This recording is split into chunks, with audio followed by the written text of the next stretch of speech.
Price Lord.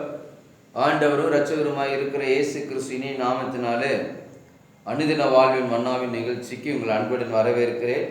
கர்த்தர் தாமே உங்களை ஆசீர்வதிப்பாராக. இந்த நல்ல அருமையான நாளிலும் கூட சங்கீதம் 37ஆம் சங்கீதத்தில் 31வது வசனத்துக்கு நேராக நாம் திருப்பிக் கொள்ளுவோம். சங்கீதம் 37 31வது வசனம். அவனுடைய தேவன் அருளிய வேதம் அவன் இருதயத்தில் இருக்கிறது. அவனுடைய தேவன் அருளிய வேதம் அவன் இருதயத்தில் இருக்கிறது. அவன் நடக்கையில் ஒன்றும் பிசகுவதில்லை. அவன் நடைகளில் ஒன்றும் பிசகுவதில்லை. ஆமென், அல்லேலூயா.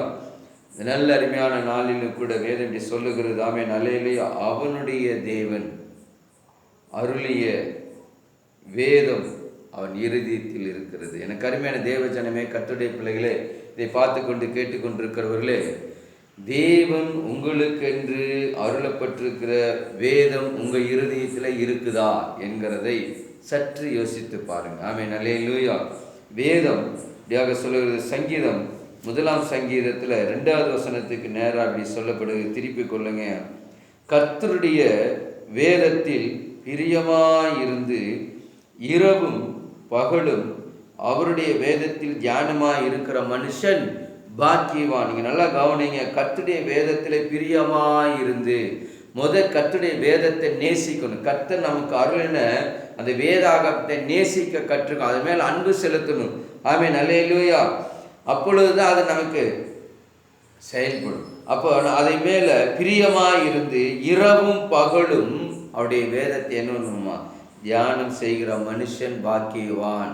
காலை எழுந்தது வேதத்தை வாசிக்க வேண்டும், இரவில் படுக்கிற போது வேதத்தை வாசிக்க வேண்டும், அதை தியானிக்க வேண்டும். அதை நம்முடைய இருதயத்தில் இருக்க வேண்டும். யோசுவாவின் புஸ்தகம் 1ஆம் அதிகாரத்தில் இப்படி சொல்லப்படுகிறது. யோசுவாவின் புஸ்தகம் 1ஆம் அதிகாரம். யோசுவாவுக்கு ஆண்டவர் சொல்லுகிறார், என் தாசனாகிய மோசே உனக்கு கற்பித்த நியாய பிரமாணத்தின்படியெல்லாம் செய்ய கவனமாயிருக்கும் மாத்திரம் மிகவும் பலங்கொண்டு திடமனதாயிரு. நீ போகும் இடமெல்லாம் புத்திமானாய் நடந்து கொள்ளும்படிக்கு அதை விட்டு வலது இடதுபுற விலகாதிருப்பாயாக. தேவன் நமக்கு கொடுத்திருக்கிற அருளின வேதத்தை, ஆமென், அல்லேலூயா, நாம் கை கொண்டு நடக்கிறங்கிற போது அவைகளெல்லாம் செய்ய கவனமாய் இருக்க வேண்டும் என்று சொல்லப்படுது. வேதம் நமக்கு அருளின அந்த வார்த்தைகளை எல்லாம் கவனமாய் மாத்திரம் இருந்து பலங்கொண்டு திடமனதாயிரு. கவனமாய் இருக்க, அதன்படியெல்லாம் நியாயப்பிரமாணத்தின்படியெல்லாம் செய்ய கவனமாயிருக்கு. வேதத்தின்படி நம்ம நடப்பதற்கு மிகவும் கவனமாய் இருக்க வேண்டும்.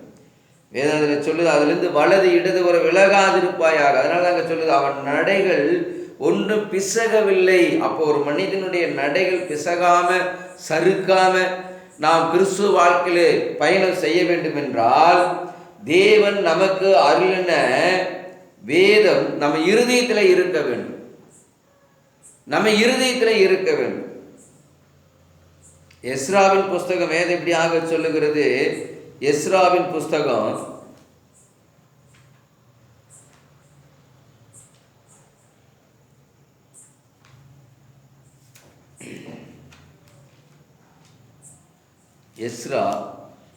7ஆம் அதிகாரத்தில் 10வது சொல்லி சொல்லுது, கர்த்தருடைய வேதத்தை ஆராயவும். கவனிங்க, கர்த்தருடைய வேதத்தை ஆராயவும் அதன்படி செய்யவும் இஸ்ரவேலுக்கு கொடுத்த கட்டளைகளை கற்பனைகளின்படி தேறின வேதபாரகனாகிய எஸ்ரா என்னும் ஆசாரியனுக்கு என்று சொல்லி பார்க்கிறோம். எனக்கு அருமையான தேவ ஜனமே, கர்த்தருடைய வேதத்தை ஆராயவும் அதன்படி செய்யவும். நாம் அனுதினமும் காலை மாலையில் இரவில் நாம் படுக்கிறங்க போது எழுந்திருக்கிறங்கிற போது கர்த்தருடைய வேதத்தை வாசித்து அதன் மேலே பிரியமாயிருந்து அதை வாசித்து அதை ஆராய்ந்து பார்த்து அதன்படி செய்ய வேண்டும். அவங்களுடைய நட பிசகாது, அவங்களுடைய நடக்கை பிசகாமல் ஆண்டவருக்கு நேராக செல்லுங்க. இது சொல்லுது, அது கட்டளையின்படி படித்து தேறின, படித்து என்ன பண்ணணும், தேர வேண்டும். அல்லேலூயா, அல்லேலூயா, அல்லேலூயா. இல்லையே வேதம் சொல்லுது, கர்த்தருடைய வேதத்தை ஆராயவும் என்று சொல்லப்படுது. அப்ப கர்த்தருடைய வேதத்தை ஆராய வேண்டும். 11வது வசனம் சொல்லுது, கர்த்தருடைய கற்பனைகளின் வார்த்தைகளில் அவர் இஸ்ரவேலுக்கு கொடுத்த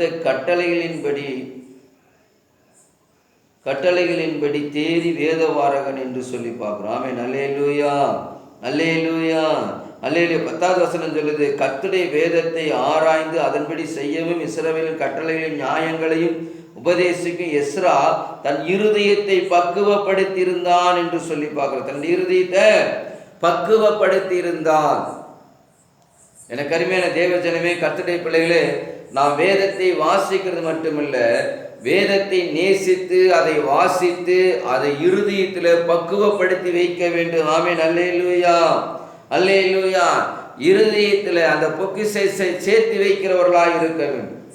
அதன்படி நாம் வாழுகிற போது, அதன்படி நடக்கிற போது நாம் ஒன்றும் நடைகளில் பிசகாதபடி நம்ம நடக்க முடியும். ஆமென். அல்லேலூயா, அல்லேலூயா. வேதம் சங்கீதம் 19ஆம் சங்கீதத்தில் 7வது வசனம் இப்படியாக சொல்லுது. சங்கீதம்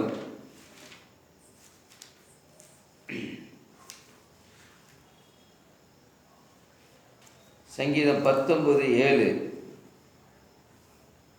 கர்த்தருடைய வேதம் குறைவற்றதும் ஆத்துமாவை உயிர்ப்பிக்கிறதுமாய் இருக்கிறது. என்ன சொல்லுதுங்க? கர்த்தருடைய வேதம் குறைவற்றதும் ஆத்துமாவை உயிர்ப்பிக்கிறதுமாய் இருக்கு. எனக்கு அருமையான தேவஜனமே, கர்த்தருடைய பிள்ளைகளே, இந்த வேதம் குறைவற்றது. அதை நாம் இருதயத்திலே நிறைத்து வைத்துக் கொள்ள வேண்டும். அந்த இருதயத்திலே நாம் நிறைத்து வைத்துக்கிற போது நம்முடைய ஆத்துமாவை அந்த வசனம் உயிர்ப்பிக்கிறதா இருக்கிறது. வசனம் சொல்லுது, கர்த்தருடைய சாட்சி சத்தியமும் பேதைகளை ஞானியுமாக்குகிறது, பேதைகளை ஞானியுமாக்குகிறது. அல்லேலூயா, அல்லேலூயா. சங்கீதம் 119:1 சொல்லுது. சங்கீதம் 119 முதலாவது வசனம் இப்படி சொல்லப்படுகிறது, கர்த்தருடைய வேதத்தின்படி நடக்கிற உத்தம மார்க்கத்தார் பாக்கியவான். எனக்கு அருமையான தேவச்சனமே, கர்த்தருடைய வேதத்தின்படி நடக்கிற மனுஷன் அவங்க உத்தமர், அவங்க பாக்கியவான். இதை கேட்டுக்கொண்டு பார்த்து கொண்டிருக்கிற தேவஜனமே, உங்களுக்கு அருளப்பட்டிருக்கிற, உங்க கையில கொடுக்கப்பட்டிருக்கிற இந்த வேதாகமத்தை உங்களுடைய இருதயத்திலே இருக்கிறதா? ஏன்? இருதயத்தின் நிறைவு வாய் பேசும். அப்ப சத்திய வசனம் நம்முடைய இருதயத்தில் இருக்கிற போதுதான் நம்ம வாய் பேசும். எந்த ஒரு காரியத்துக்கும், உதாரணத்துக்கு கர்த்தருடைய வேதத்தை எடுத்து நாம் பேசுகிறவர்களாக, நடக்கிறவர்களாக இருக்க வேண்டும்.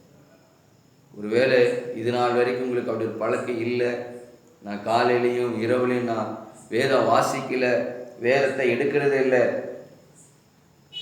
ஞாயிற்றுக்கிழமை ஒரு நாள் எடுத்துகிட்டு போயிட்டு கொண்டு போய் வீட்டில் வச்சு அதுக்கு அடுத்த ஞாயிற்றுக்கிழமை தான் எடுப்பேன் அப்படின்னு இருந்தீங்கன்னா, தயவுசெய்து இதை பார்த்து கொண்டு கேட்டுக்கொண்டிருக்கிறீர்களே, இந்த நாள் முதல் கொண்டு காலையிலையும் இரவிலும் வேதத்தை வாசித்து அதை தியானித்து இருதயத்தில் பக்குவப்படுத்துங்க.